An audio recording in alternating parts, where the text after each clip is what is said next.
videoya keçməzdən əvvəl kanala abunə olmağı və videomu bəyənməyi unutmayın. Bakıda 4 nəfərin küçədə bir nəfərin avtomobilinə hücum edərək sürücünü ölümcül döyməsinin səbəbi məlum olub. Globalinfo AZ bildirir ki, Telegrafın əldə etdiyi məlumata görə hücum belə demək mümkünsə əvvəlcədən planlaşdırılıb və məqsəd sürücünü cəzalandırmaq olub. Mənbə bildirib ki, avtomobilin sürücüsü hücum edən şəxslərdən birinin xanımına qarşı qeyri-etik ifadə işlədib. Qadın isə bu barədə həyat yoldaşına məlumat verib. Bundan sonra isə Natiq Mustafa Kamalov, Vahid Cavadov, Nazim Rəhmanov və Azər Zahidli həmin sürücünün arxasınca düşərək onu publik şəkildə cəzalandırıblar.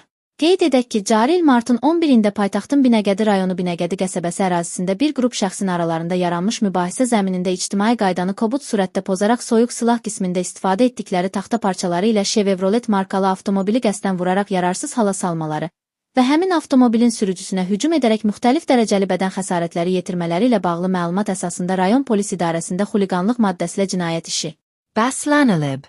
Əməli törətməkdə şübhəli bilinən Natiq Mustafa Kamalov, Vahid Cavadov, Nazim Rəhmanov və Azər Zahidli polis əməkdaşları tərəfindən saxlanılaraq istintaqa cəlb olunublar. Onlar barəsində qətimkan tədbirinin seçilməsi ilə bağlı təqdimata baxılıb. Binəqədi rayon məhkəməsi istintaq orqanının təqdimatını təmin edib.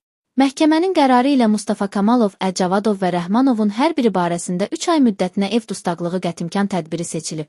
Hadisədə iştirak edən Zahidli ilə bağlı verilən təqdimat təmin olunmayıb və o sərbəst buraxılıb.